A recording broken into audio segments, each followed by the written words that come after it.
Hi all, I'm Cullen Haynes and welcome to Live with Cullen Haynes Finance Live, coming at you Wednesday the 7th of August. And it's great to be here after RBA rate pause day yesterday. And my next guest, we're going to be diving deep into the question, rates are on hold until Christmas.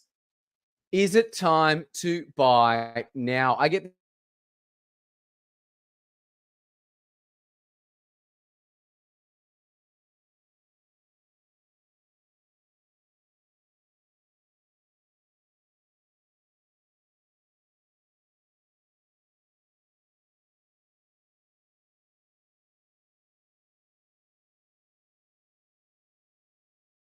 Here we go. The stream is back on. My next guest is 15 years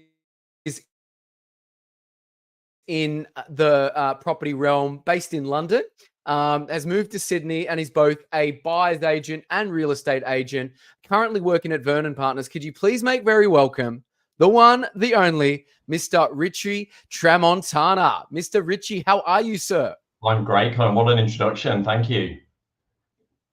It's great to be here. Of course. Absolutely. Well, we got a massive topic here today. So, well, before we delve into it, I want to know what is happening in your world. What's happening in your circle of influence? Well, I guess sort of the main sort of topic sort of in my career at the moment is that I'm just transitioning from being a buyer's agent for almost 5 years, or 4.5 years with Hunter James based in the CBD, into Vernon Partners in Mossman as a sales agent. So that's been sort of my main bit of action since we first sort of booked this in a couple of months ago. So busy starting at the bottom in the sales market. No, it's exciting times. When you're starting at the bottom, there's only one way to go, is what I say. We're going up. And we're going up. And I'm sure with your versatile background and experience, you're going to add value very, very quickly. But before we get into the main part of the stream, thank you if you're watching live. We're now on YouTube, LinkedIn, TikTok, Twitch, Facebook and Instagram live. Could you please put your questions in the comments here? I'll put a little thing in and I will do my best to bring it up and shout it out on the stream, and we can ask this legend. We don't get him very often, so please, if you're looking to buy an investment property, looking to buy a property, please put your questions in here and we can ask in main time. It's just like kindergarten or high school. If you have a question, there's probably about 5 or 6 other people who have the same one. So look, Richie, yesterday, rates on hold. And potentially no rate cuts until Christmas. Thank you, Miss Michelle Bullock, the RBA governor. So I want to know, is now the right time to buy? Well, I guess it's all about sentiments, isn't it? By freezing the rates, you've really sort of opened up the market to say, well, you know, maybe we've peaked. I think there's definitely that sentiment that we might have there might be another sort of 0.25 in it. But I think in hindsight, if you're looking to buy and you can afford at the current rates, building a 3% buffer, I think is always good advice. And then just sort of take it on the chin. I think you've got to understand that in 5 years' time, today's price is going to look cheap. So I think anybody that bought in 5 years ago is going to be completely happy with where they are now. No, that's an interesting point you make. I think it's what time in the market rather than timing, right? Exactly. And again, nobody gets rich in real estate in a year. So you've got to be very, very lucky. So there's a few people out there that sort of make a lot of noise about what you can do within a year. But ultimately, I think it's time in the market and not timing the market. I love that. And obviously, you're from the UK, from the accent. And you've had a luminous career so far. You got a few hats you wear. You got your company back over across the channel. If you could describe your life using just film titles, how would you do that? Oh God, I'd say looking at the last 5 years, you'd probably say 2019 when we moved to Australia is definitely Back to the Future, because you take into consideration I'd owned my business in the UK for 10 years. Yes. Which is a company called Red Property Partnership, which was at the time based in Mayfair and East London, 2 offices over there. And coming over to Australia and all of your experience, all of your qualifications, I'm members of both the National Association of Estate Agents and the Association of Residential Letting Agents in the UK. They are both sort of the prime bodies, I guess, sort of like your real estate institutes that you have over here. Yes. And that counted for a big fat zero when we arrived. So yeah, so I'd say Back to the Future was kind of when you asked that question, I was like, that's definitely the way I see it. Oh, fantastic. I think it's honest, and I'm a big fan of Back to the Future. Doc, come on, let's go. We're going back to the future. Let's go. But what sparked your interest in buying property for people there, Richie? Well, actually, it was a really interesting. It's a great question, because when I moved here, I wasn't sure if I was going to do real estate or if I'd go and retrain and do something else. But because I was still running my business back in the UK, I thought I'll go and sort of test the water and see what happens. And I was speaking to a mate who's an agent up in Brisbane. My wife's from Queensland originally, and I'd spent probably about 2 years networking with agents in Brisbane, thinking that when we eventually moved back to Australia, we would be somewhere in Ascot or New Farm. So during that process, I befriended this guy, Drew Davis, sort of one of the principals at Place Ascot with Paddy. And I said, what would you do? So I'm sort of 38, almost 39. Like, where would you start if you were starting now? And he said, to be honest, mate, I'd be a buyer's agent. I'd go around, I'd find out the best place to live, best place to work. And then when I was done with that, I'd get into sales. And pretty much that's what I've done. So in a very roundabout way, I've sort of, I bought from sort of eastern suburbs, inner west, to the beaches, French's Forest, Forestville, and I've ended up basically exactly where I started, in Mosman. Amazing. It comes full circle. It does. It does. Oh, well, French's Forest is my area, so you're out and about in one of the best suburbs, in my opinion. Play a lot of football up that way. Lionel Watts, all the ovals over here. It's a good spot. But great. Love to ask you, what did you see the need to change? Obviously, you're wanting to add value in your own unique way. What did you want to see change in the property market in both London and Sydney? I guess I think if you're an expat coming here, you'll notice straight away that it's far more structured, it's far more organized. I say vendors don't come to market without a signed contract. They've got a sort of a pretty good indicative figure of the price that they're going to get from the agents. Yes, the agents are far more say that they're far more advanced than what you get in the UK. I'd say here, agency is probably 10 times more professional. In the UK, you get a lot of agents that just list at a price that the vendor wants. You'll see listings online for over a year without selling. Wow. And then the day arrives that you agree on a price. You've got a buyer happy to buy at a price, a vendor that's happy to sell, and then you hand it to the solicitors. And then the solicitors fight it out for anything 3 to 6 months before that property exchanges. And then however long it takes to complete. So I've been pretty lucky with my business in the UK, because we've always sort of structured it in a way that we never dealt with a chain, which again is obviously very uncommon here, if it happens at all, where you might get 7 people in a chain if you're outside of London. But the way we structured the agency that I own, it would be, if you've got to be sort of completely unencumbered, ready to buy. Oh, wow. So it seems like a very different system. And why do you think that is, the difference between London and Sydney, or the UK and Australia? I think when regulation's needed in Australia, it gets sort of full federal state backing. They come up with the procedures. And then for me, Australia and the States are probably the gold standard in terms of how they deal with their clients and how they deal with buyers. I think the UK is pretty much the Wild West. And there's a lot of regulation that has come in the last 10 years, but it still feels like it's 5 years, 10 years behind Australia. Makes sense. Makes sense. I'm glad we brought that up, because a lot of people, I've got a lot of legal and accounting network here in Sydney and Australia be tuning in going, oh, they didn't realize that difference either. So very intriguing. So would love to know, in all those years that you've been working, the last 15, what is one surprising skill that has helped you in your real estate and property journey? Oh, I guess in the real estate, you're selling properties, and it's all a bit cliche, but it's really about the people that you meet. And I think if you can sort of be curious about the people that you're working with, be professional in the way that you deliver your service, it's the rest is kind of, the market will dictate the price to a point. So you've got to bring the property to the market at the right price. You've got to present it the right way. And then when it comes to negotiating, and as a buyer's agent, we'd be very shrewd negotiators. But if you're a selling agent, you're getting paid by the seller, you're very shrewd with the buyers, and you use sort of those skills and your knowledge and knowledge of the market, knowledge of other buyers in the market to extract everything you sort of can out of that deal for whoever's paying. So if you're acting for a buyer, it's to get them the best price in terms of the cheapest price. And if you're acting for the vendor, the seller, you want to get them the highest price, and you want to make sure you've exhausted every avenue for both parties. So it's a very sort of yin yang role, going sort of buyer's agent and selling agents, and very few people do both well.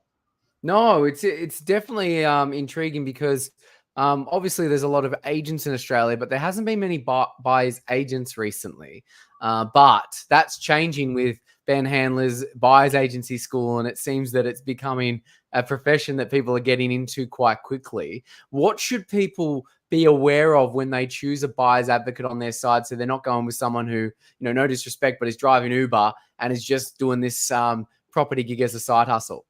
That's right. Again, it's buyer's agency is a really fulfilling business. So the clients that I've been lucky enough to buy for, lots of families with young kids. They might sort of have one kid and the second one's due in a few months, and they're just exhausted. They're dragging a toddler around, and you're sort of really managing that family's expectations, as well as making sure they don't overspend. They end up in the right area, close to their friends, family, transport networks to get to work and schools, and it's a real sort of medley of things that you're trying to sort of find for them and then negotiate against 30 other buyers of the same property. So I guess sort of, so Ben Handler's got a great business, and so there's a lot of people that go through that, but I think they might get qualified a little bit too quickly. Yes. Whereas if you do it the slow and painful way that I did it, getting your certificate, doing your level 2 qualifications, getting your class 1 license, through that learning and sort of the 4.5 sort of slow years as a buyer's agent, you actually have more conversations, more exposure to the market. Whereas I think there's a lot of people that do these qualifications, they come through so quickly that they don't have any buyer's agency experience. They're pretty much great at marketing themselves, at look at us, look at what we do, and not look at what we've done. Look at how very few of their stories are how they've helped people. It's very much look at me, do this, do that. Look at this person, he's bought 100 properties interstate in the last year, isn't he great? And then they create these little sort of teams or clusters of buyer's agents. They're very busy doing very little. Majoring in the minor things. Well said there, Exactly. Richie. Well said. But, obviously you're buying properties for people all day. You're selling properties as well. How do you unwind after a particularly tough day in your realm? Well, we've got a 6.5-year-old, so there's not really any wind down until about 8 o'clock, by which point you're ready to go to sleep yourself. But so we're pretty good. Sort of I play football on a Friday night, so that season comes to an end in about 2 or 3 weeks. So, but our normal Friday tradition is sort of end of the busy week.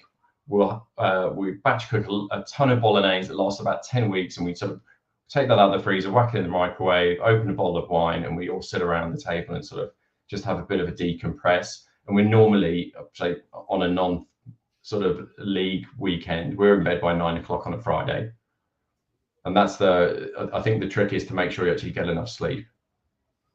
No, it makes sense. Makes sense. Absolutely. And I don't know if anyone's told you this. You have a striking resemblance to Craig Foster, the ex-footballer as well and commentator. Do you know what? Somebody has mentioned that before, and I don't know who he is. So honestly, I'm bringing it up.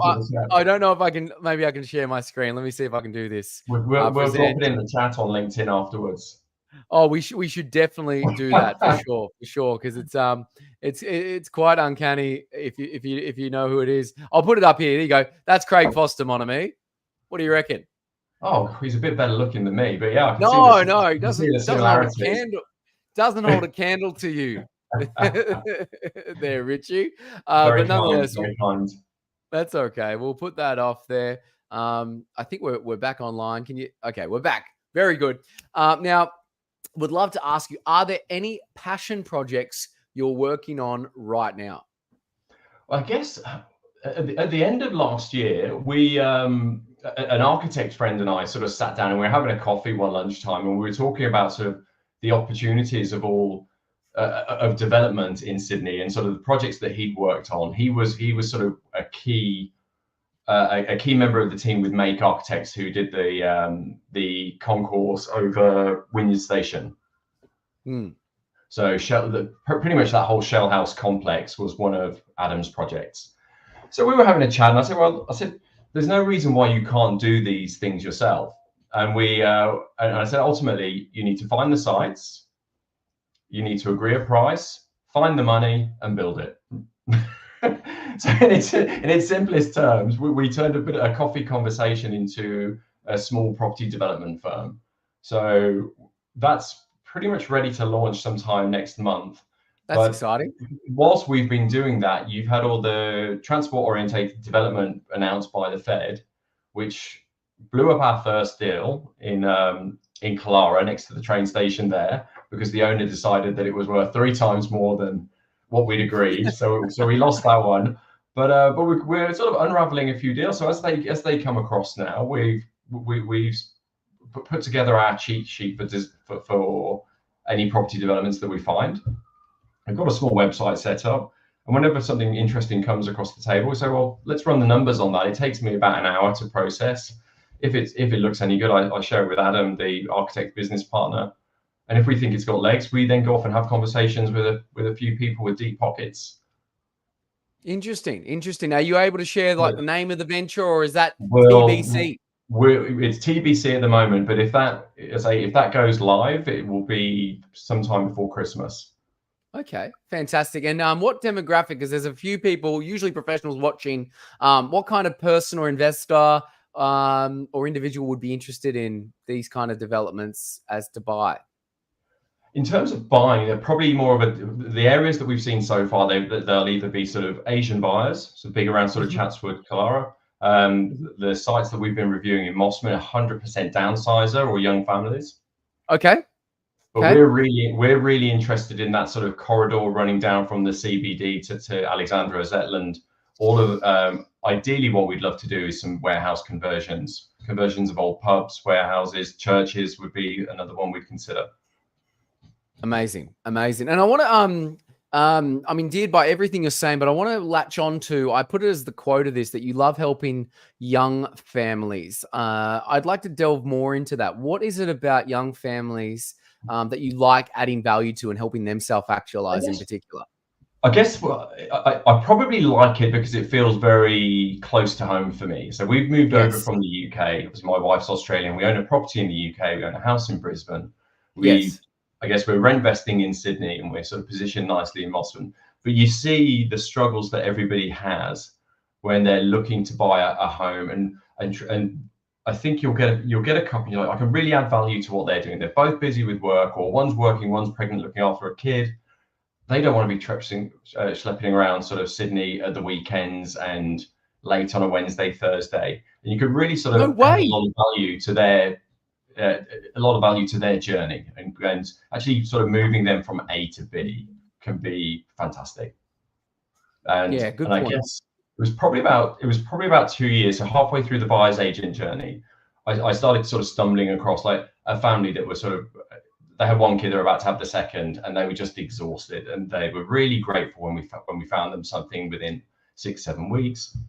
And then a year later got introduced to a friend, and then it just ended up being sort of about 6 or 7 clients in a row that we ended up buying for, and they were all pretty much two mom, dad, one kid, and 3 to 6 months off popping with a second. So it was just really rewarding, and it ended up being a niche that I didn't expect. No, it's a great niche. It's fantastic to be able to do that. How often, or what do you think the lead time is before someone engages someone like yourself? Do they look at, because, I always look at it in terms of weekends. Is it 12 weekends that people do before they throw in the towel? Like, when are people going, enough is enough? I need an advocate, or I need to talk to an agent exclusively to help me out? It's really interesting. Some people are just straight for outsourcing. They're like, goes in the too hard bucket. I'd rather pay Like me. somebody. I'd rather pay somebody 1 to 2% of the purchase price and just outsource the problem, and then we get our weekends back. And relatively to the price, the speed at which the market sort of goes up. If you're saying even at the moment, we're looking, it's probably going up Mossman 9% in the last year. So if you've got to pay somebody 30 to 50 grand to go and buy you a house, you pretty much, if you're a month ahead of yourself, you've pretty much got ahead of the average house price in Mossman of 6 million. Makes sense. Now, that's obviously different suburbs, different prices, but it's really aggressive. And I think because the supply is so low, like across the whole of Australia, not just Sydney, but obviously it's very condensed in all the city sort of centres and the suburbs around that. It's really hard to get in. It's hard to find a rental. It's hard to buy. Yeah, I want to talk more about that, because I've got clients that are saying, oh, you know what, I might wait till rates to drop before I get into the market. I'm really waiting for it to bottom out. What do you say to people when they say they're waiting for rates to drop?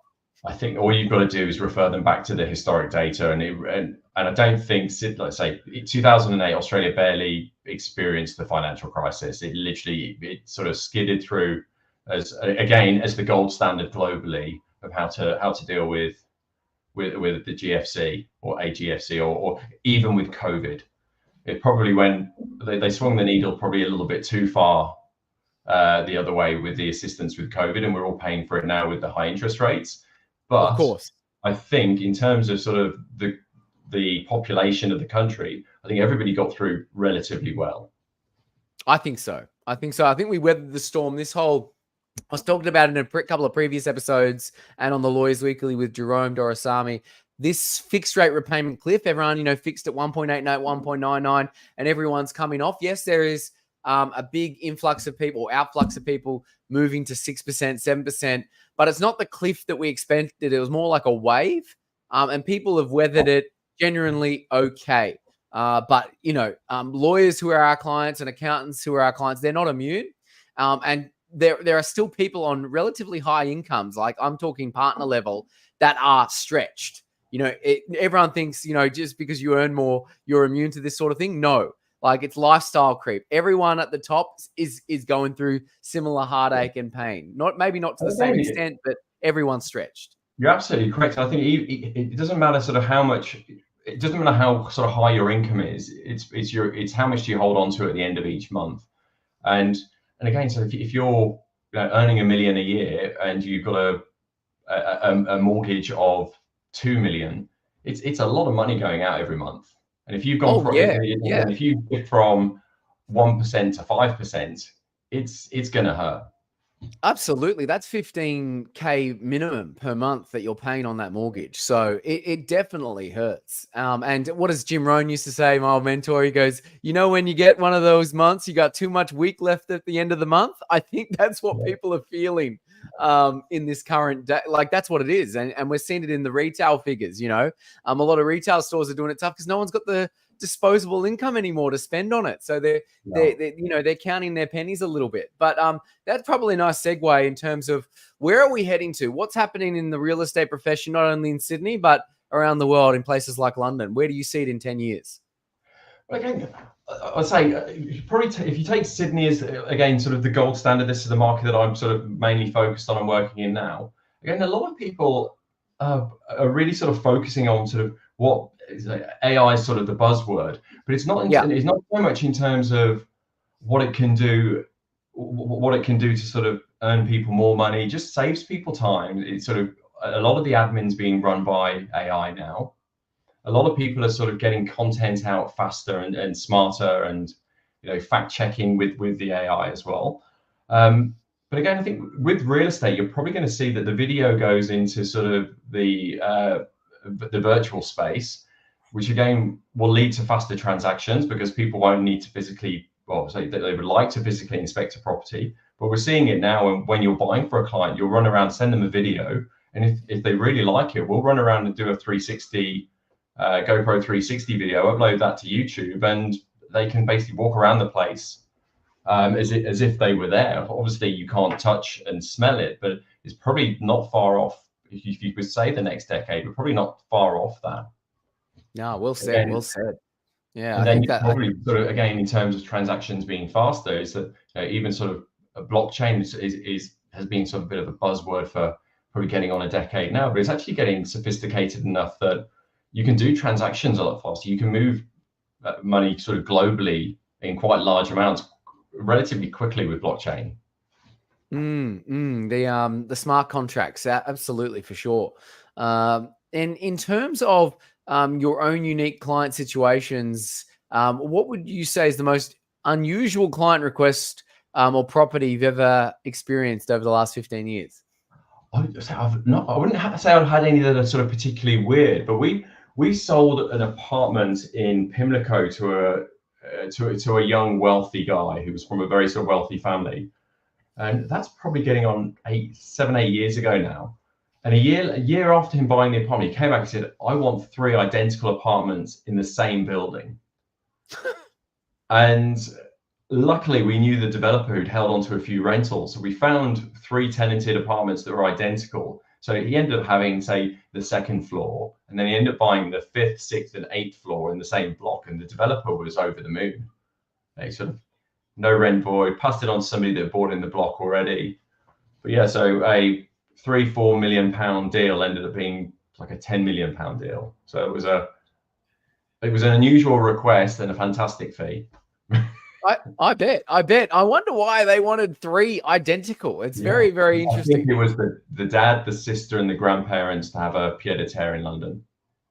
I think that's a level of wealth that you get in London that you don't quite get in Sydney. But when they come in with money, like you sort of referred to earlier, here $5 million house and $2 million in your pension's a lot. I say if you compare that to sort of what's selling in London, that is, it isn't as beautiful, isn't close to a beach.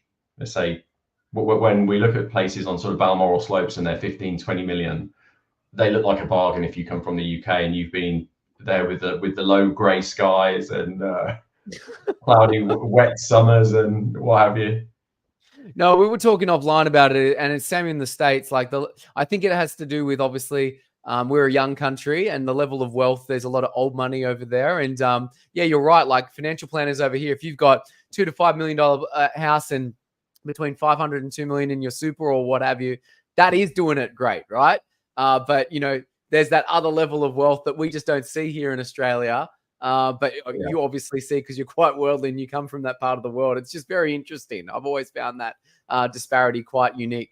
Yeah, and I guess because the population's so small here, that you see a lot of the sort of great entrepreneurs, they'll set a business up and then they'll reach out. So I guess what you get in the UK is a lot of entrepreneurs that are good in London, but they rarely sort of jump over into Europe, or they might go to the States.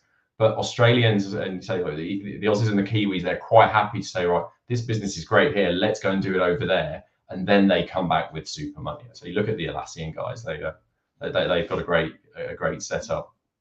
No, absolutely. Well said. Well said. In your own life, who's been the most influential mentor to you, Richie, and why?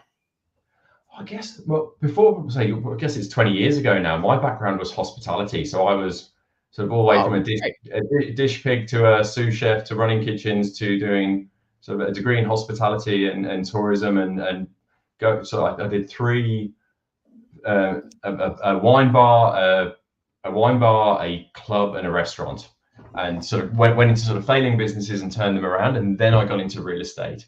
And probably the first place I worked was a company in Woking in Surrey called Manners Residential, and they were a lettings only agent. So they did lettings and management. And the owner there, James Manners, he was fantastic. I think those guys had a lot of patience, knowing that I'd come from hospitality and I was a bit scatty. Yes. I got to think on your feet in hospitality. I come from hotels, so it's just ad hoc, right?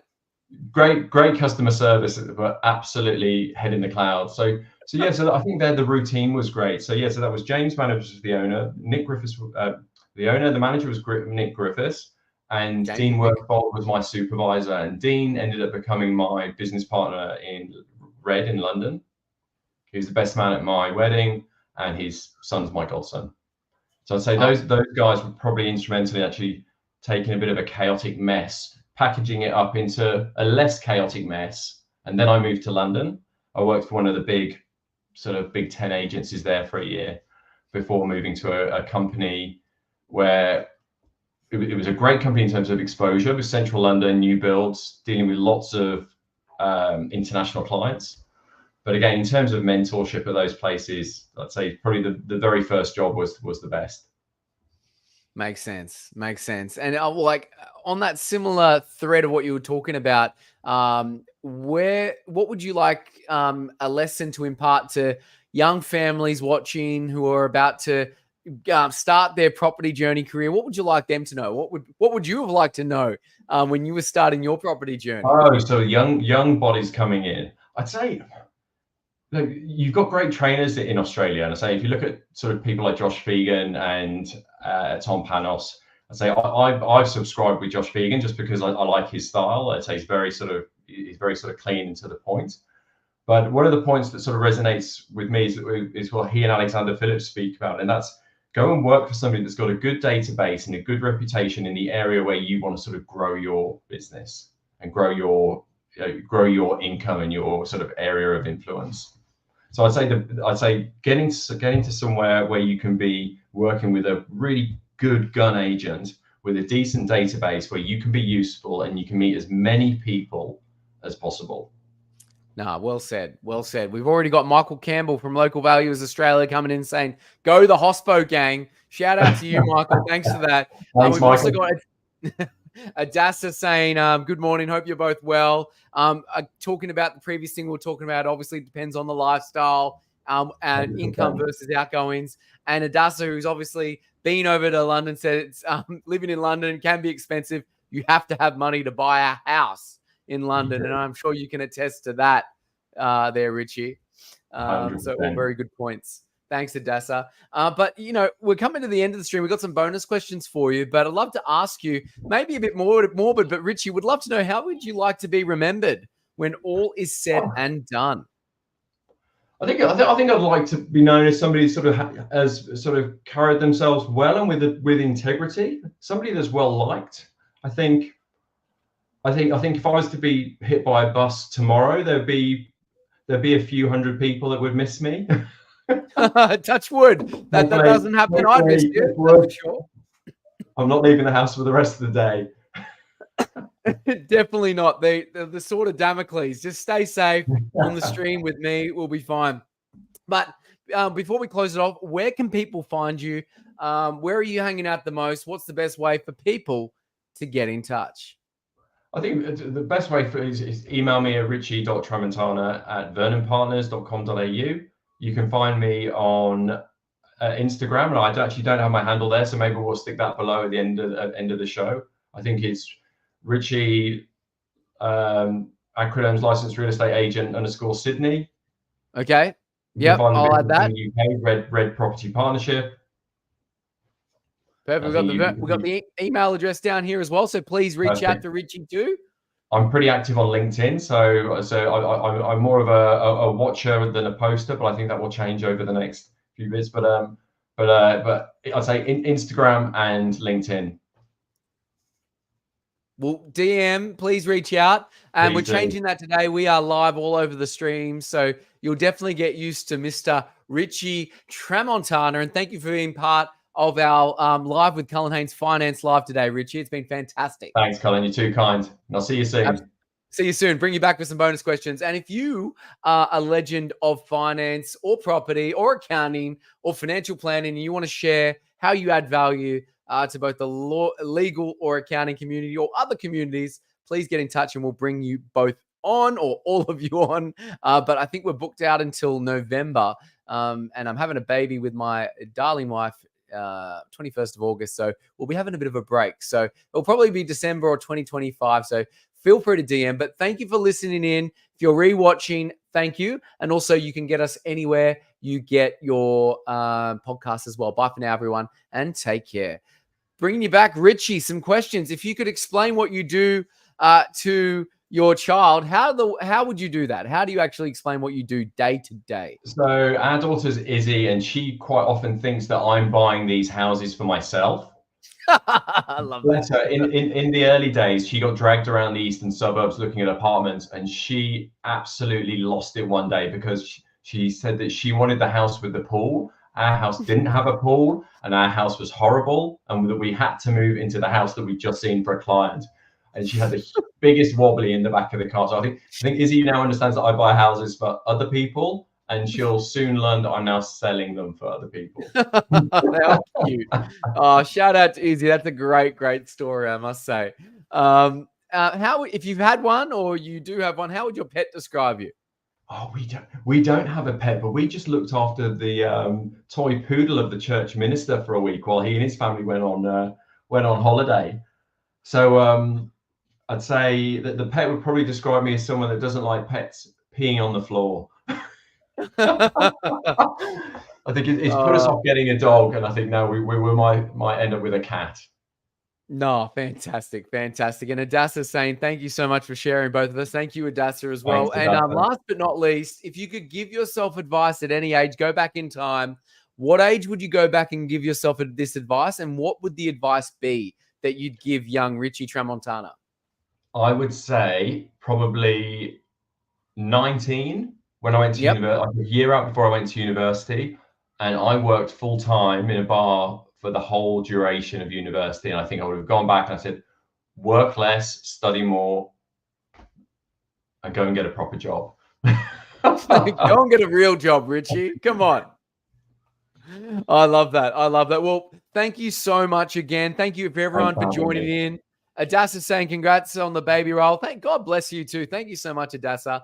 But Richie, we'll get all the things we talked about in the show notes, and we're going to finish it there at 37 minutes and a half. Hope all is well. Thanks again, mate. Thanks so much, mate. See you soon. Happy Wednesday evening, everyone. Hope you get home safely or enjoy being working from home.